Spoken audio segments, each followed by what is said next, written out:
Trump comes out and says that, oh, hey, I'm going to release all the JFK files tomorrow. But then last night he said, I should actually start with this. Last night he was getting grilled about it, and he said that he always does this. He always gets questioned about Epstein and then diverts and deflects to JFK. So let's run that quick, and then let's see what he said today. Let me share the screen. So while I'm pulling this up, are you optimistic about this, that we'll get a climactic situation, or you think we're getting jerked around here? Brandon, I was born 34 years ago, not yesterday. I'm done. You're not getting excited. No, I'm checked out. I'm going to put that in the poll after I start playing this. Are you guys optimistic about this? That's a good poll. Thank you. I'm not holding my breath, Brandon. No, me neither. A lot of intrigue surrounding the release. Oh, what do I have? Epstein, what's up? It's the Epstein files, Martin Luther King files, John F. Kennedy files. Well, coming through my computer. 1 second. 1 second. Let's do We're this live, the people. right- Steve P is right here. Steve P. Alan. Here we go. Kevin. Surrounding the release of the Epstein files, Martin Luther King files, John F. Kennedy files. Some current and former FBI agents are saying, some of them telling me, that they feel the FBI establishment came out ahead in the standoff sort of with the New York FBI field office over releasing the records, and your Attorney General Pam Bondi demanding them but not getting all that she wanted. Is that process still on track? I think that's one of the most often questions I've been asked the last couple of days, to release these records on Epstein, MLK, and JFK. Well, Pam Bondi's done a phenomenal job in every respect. And there could have been some holdback. I haven't heard too much about it, but they could. But the bottom line is the records are getting out.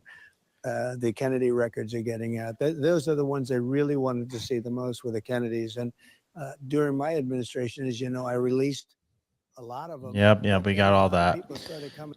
So you see, he deflects right to the JFK stuff and didn't really touch Epstein. But, well, we got to take what we could get for now, because I'm upset about both of them. But here's what he said today about the JFK release. While we're here, I thought it would be appropriate. We are tomorrow announcing and giving all of the Kennedy files.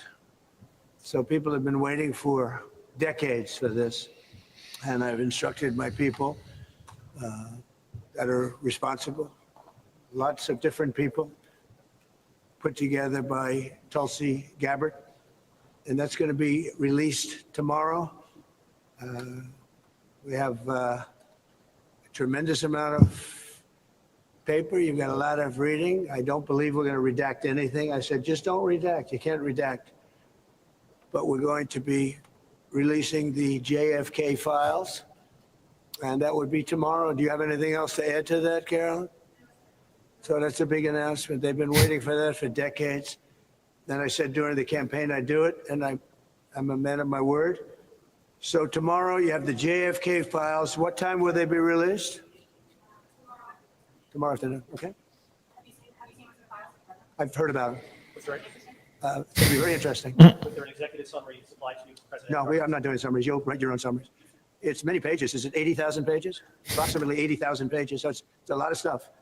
And you'll make your own determination. I've never seen anything in my life that's 80,000 pages, first of all. So, I mean, I don't know, like, what do you expect tomorrow? You expect, like there's one answer that we're looking for. Like, so we can get the climax tomorrow? Like, I just, in my core, don't feel like we're going to. All right, Brandon, let's put this in perspective, Mhm. right? Yeah. Let's do it. Since the JFK assassination, it's been 61 years, 3 months, and 23 days. Okay. All right? Yep. 9/11 attacks, those files, they've been with them for 23 years, 6 months, and 6 days. Mm. Epstein, there's been 5 years, 7 months, and 7 days. All Yep. right? Yep. Can you imagine?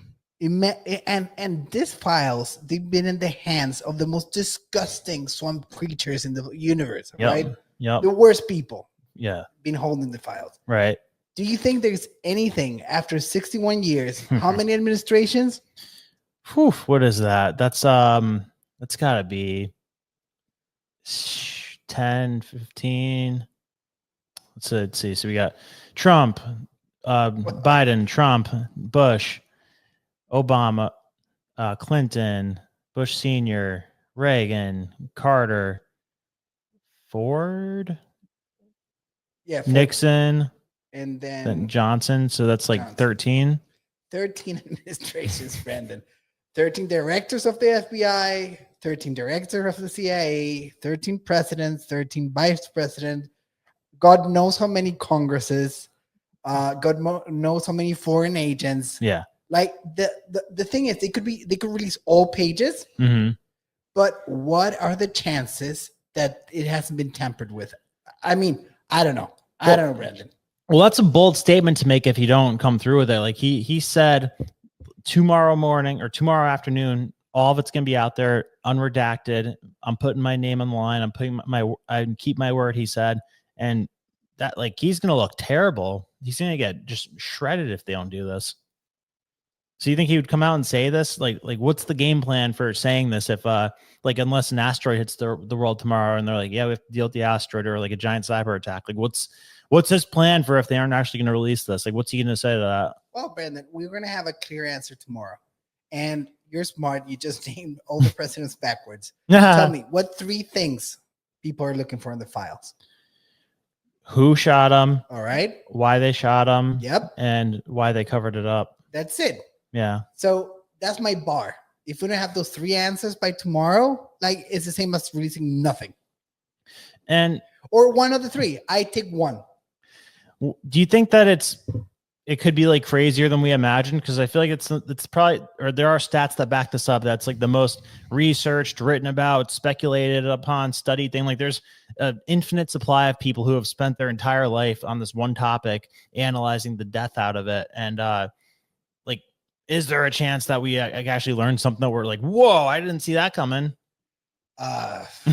Slip to none. I mean, I'd be excited. That'd be exciting. Oh, I do a backflip. I'd forgive Trump for everything. I will do a back, Brandon, listen. Yeah. If we learn one of those 3 things, I'm done. Yeah. You know, like I'm getting his face in my back. It's over. It's a wrap. If we learn some new shit, I'll give him 6 months to release Epstein. Oh yeah. Yeah. Even though I think Epstein is more important.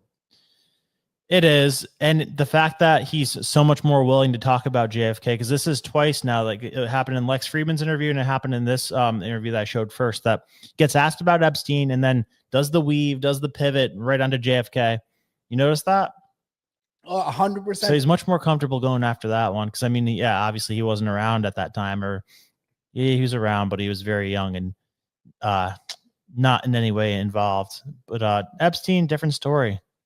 I don't want to imply anything, but I mean, I know there's big players involved with the Epstein thing. Yeah, they're very much alive. But in my world, this is my opinion, there's nothing that can cover up child abuse. Nothing. No. There's no excuses. When it comes to children, there's no excuses.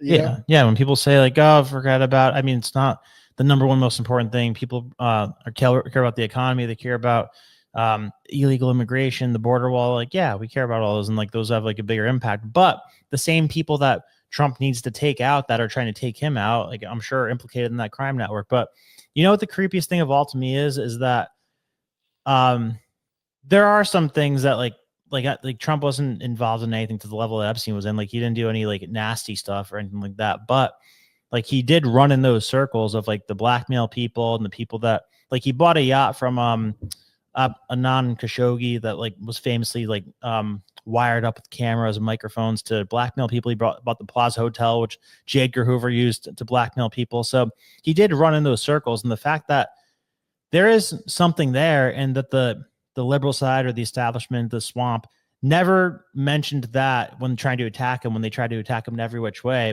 it's pretty creepy to me, because that makes me be like, oh wow, it's like so deep that they would rather find a different, more difficult way to take him out to prevent him from being president than going down that road.